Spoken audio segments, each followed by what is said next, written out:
बिलावल महला चौथा। आवो संत मिलो मेरे पाई, मिल हर हर कथा करो। हर हर नाम बोहित है कल जुग, खीवट गुर शब्द तरो। गुरु रूप गुरु प्यारी साध संगत जी,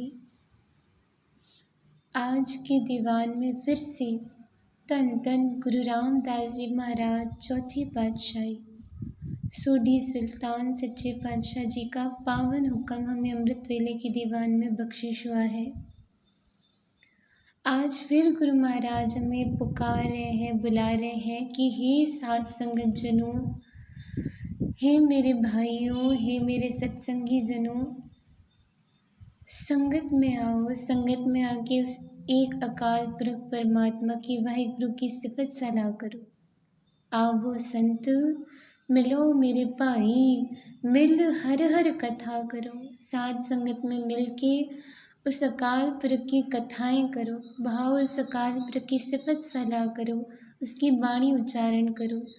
क्योंकि इस कलयुग के अंदर, क्योंकि और रुतें थी, जैसे आशा की वार के अंदर हम पढ़ते हैं, सतयुग रज संतोख का धर्म अगैरथ वाव, त्रेतय रथ जतय का जोर अगैरथ वाव, द्वापुर रथ तपय का सत अगैरथ वाव, कलयुग रथ अगन का कूड़ अगैरथ वाव।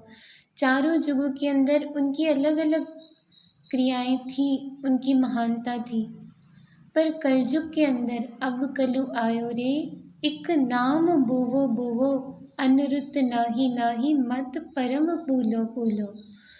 कलयुग के अंदर अगर हमें तार सकता है तो गुरु महाराज कहते हैं वो एक ही जरिया है, वो है नाम का।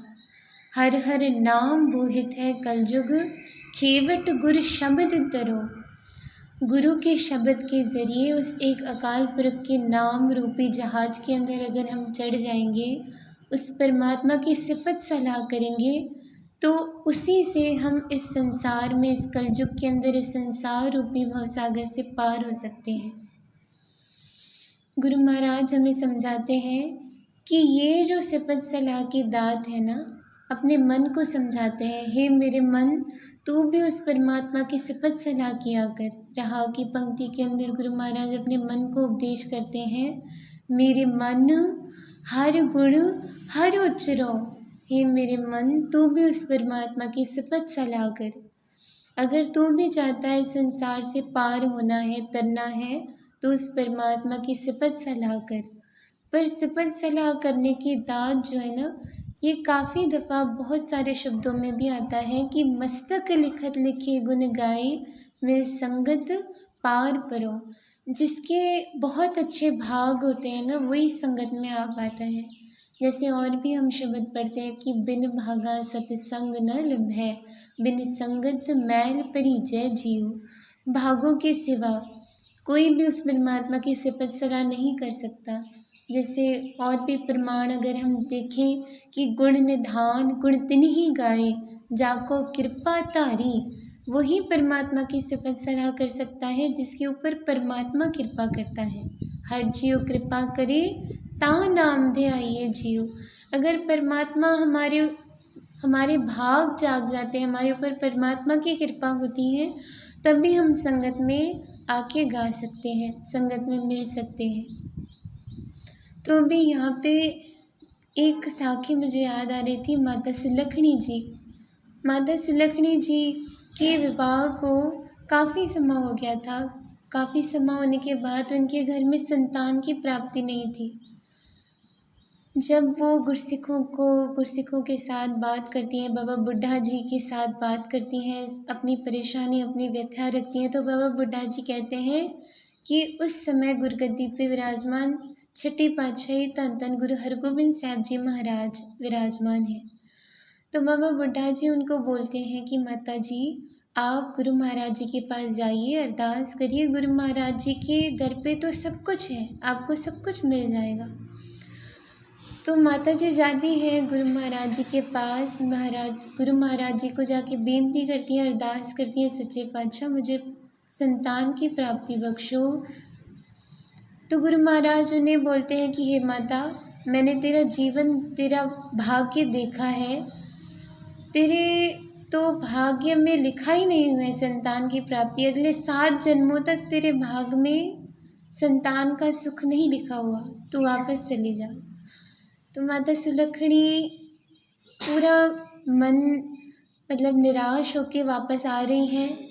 जैसे वो वापस आ रही हैं दरबार से, तो बाबा बुढ़ा जी उन्हें देखते हैं कि अभी आप गुरु महाराज के पास गई थी और ऐसे निराश आ रही हैं। तो माता जी ने बाबा जी को सारी बात बताई कि गुरु महाराज ऐसे बोल रहे हैं कि मेरे भाग्य में तो लिखा ही नहीं हुआ। तो बाबा बुढ़ा जी कहते हैं, तुझे मांगने की जुक्ति नहीं पता, पावो दान डीठ हुए मांगो, मुख लागे संत रे नारे। तो बाबा बुढ़ा जी उन्हें जुक्ति बताते हैं कि वो जो गुरु हरगोबिंद महाराज है ना, वो इस लोक के और परलोक की सारी दातें उनके ही हाथ में हैं। तो उनसे जाके ढीठ होके मांग, उन्हें बोल कि गुरु महाराज, इस लोक में लिखने वाले भी आप हो, परलोक में लिखने वाले भी आप ही हो। आप कृपा करो, आपके सिवा मेरे पास और कोई डर नहीं है।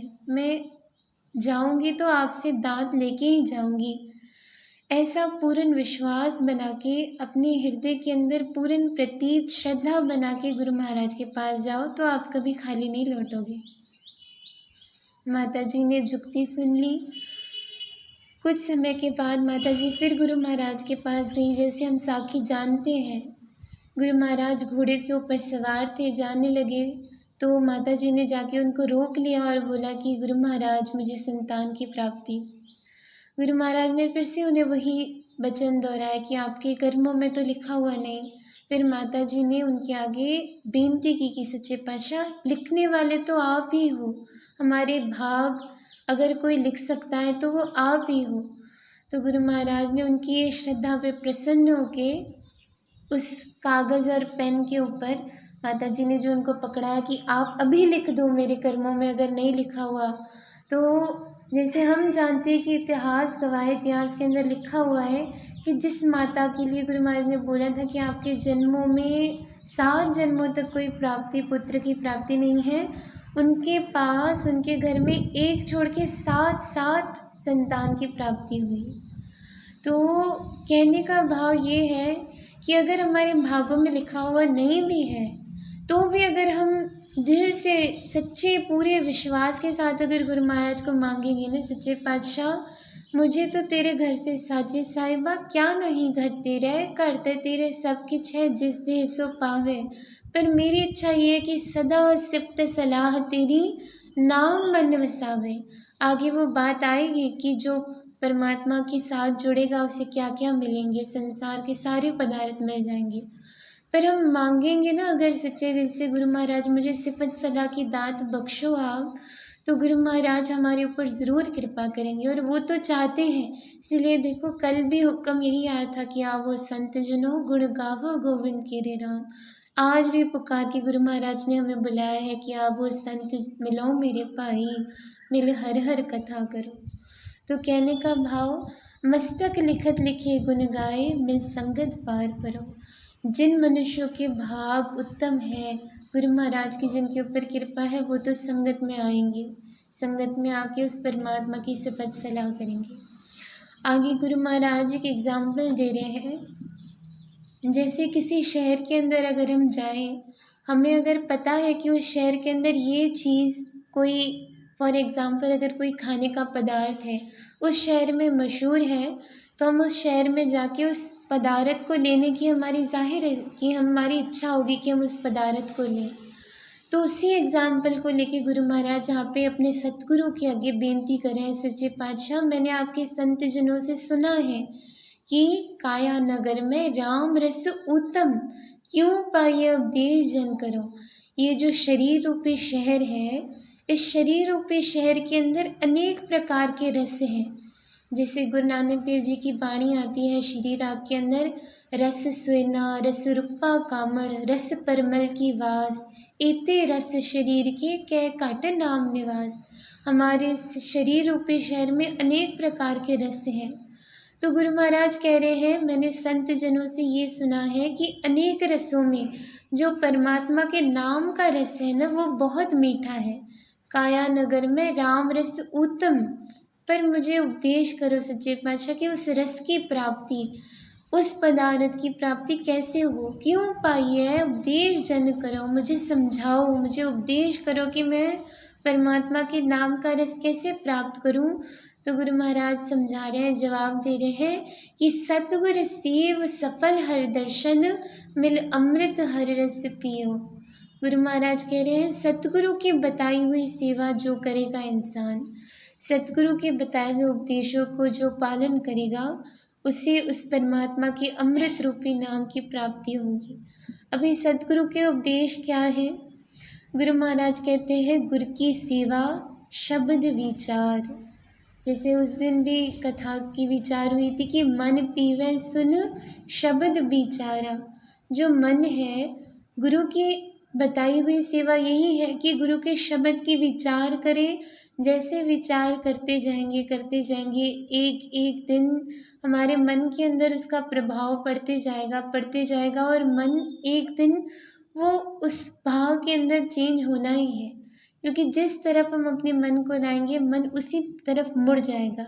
तो गुरु महाराज कह रहे हैं कि गुरु की सेवा शब्द विचार, और अगर परमात्मा की हरि की सेवा करनी है तो वो गुरु महाराज कहते हैं, हर की टहल कमावणी जपिए प्रभु का नाम। परमात्मा का नाम जपना, परमात्मा की सिफत सलाह करनी ही परमात्मा की असली सेवा है। और गुरु की सेवा यही है कि गुरु के शब्द की विचार करो। तो गुरु महाराज कहते हैं, जो भी मनुष्य परमात्मा की बताई हुई ये सद्गुरु की सेवा करता है, भाव सद्गुरु के उपदेश को मानता है, उसे परमात्मा के नाम की प्राप्ति हो जाती है। आगे गुरु महाराज कहते हैं, बेशक आप देख लो कि हर हर नाम अमृत हर मीठा, हर संतो चाख दिखो। संत जनों को बोल रहे हैं कि आप बेशक परमात्मा के नाम को चख के देख लो। परमात्मा की जो सच्ची में, जो सच्चे दिल से जो परमात्मा के साथ जुड़ जाता है ना, उससे उसका रस, उसके आनंद की प्राप्ति, उसकी अनुभूति प्राप्त होती है। उससे वो फीलिंग्स, वो मीठापन उसमें महसूस होता है। जैसे अगर भगत शेख फरीद जी से पूछें तो वो कहते हैं, जब मैंने परमात्मा के नाम का रस चखा ना, क्योंकि शेख फरीद जी का जीवन ऐसा है कि उनको मीठा बहुत पसंद था। जैसे बचपन से हम उनकी साखी सुनते हैं कि उनकी माता ने उनको लालच देके, गुड़ की लालच देके उनको नाम के साथ जोड़ा था। पर जब उन्हें परमात्मा के नाम का रस आया तो वही भगत शेख फरीद जी ने अपने श्लोक में उच्चारण किया है कि फरीदा शक्कर खंड निवात गुड़, माखियो मांझा दूध, सभे वस्तु मिठियाँ रब न पूजन तुध।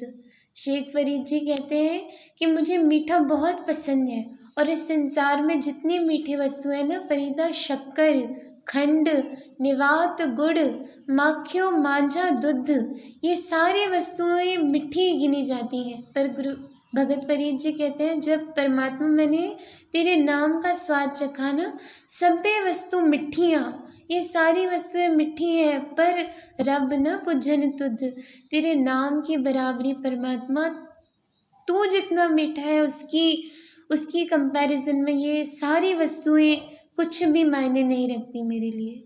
तो गुरु महाराज कह रहे हैं, गुरमत हर रस मीठा लागा, तिन बिसरे सब बिखर सो।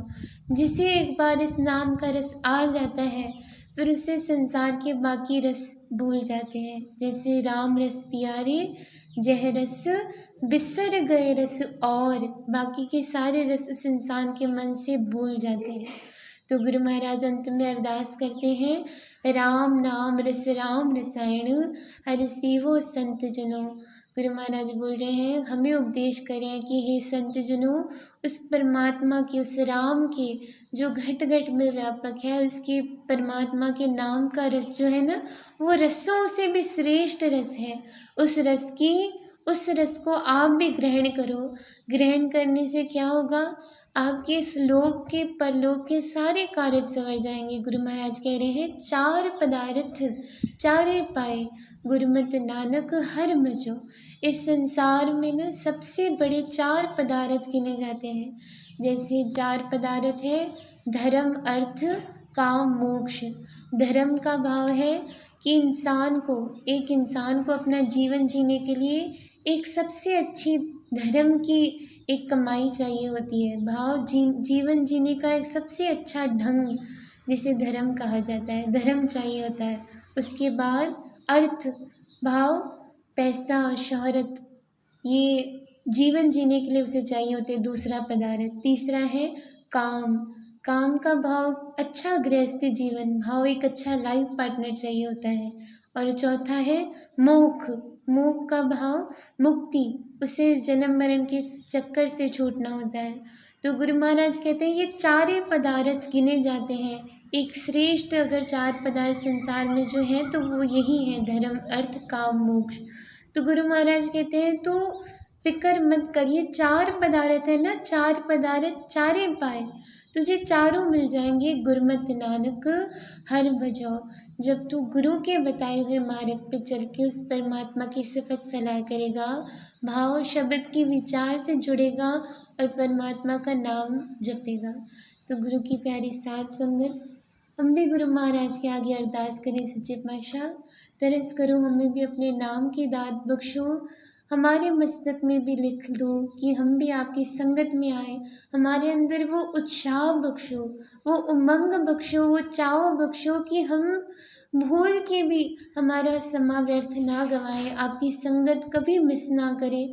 हमारे मस्तक में आप भी अपनी सिफत सलाह की दात लिखो सच्चे पातशाह, हमें भी अपने नाम के साथ जोड़ो। भूल चूक माफ, प्यार से फतेह बुलाओ जी। वाहिगुरु जी का खालसा, वाहिगुरु जी की फतेह।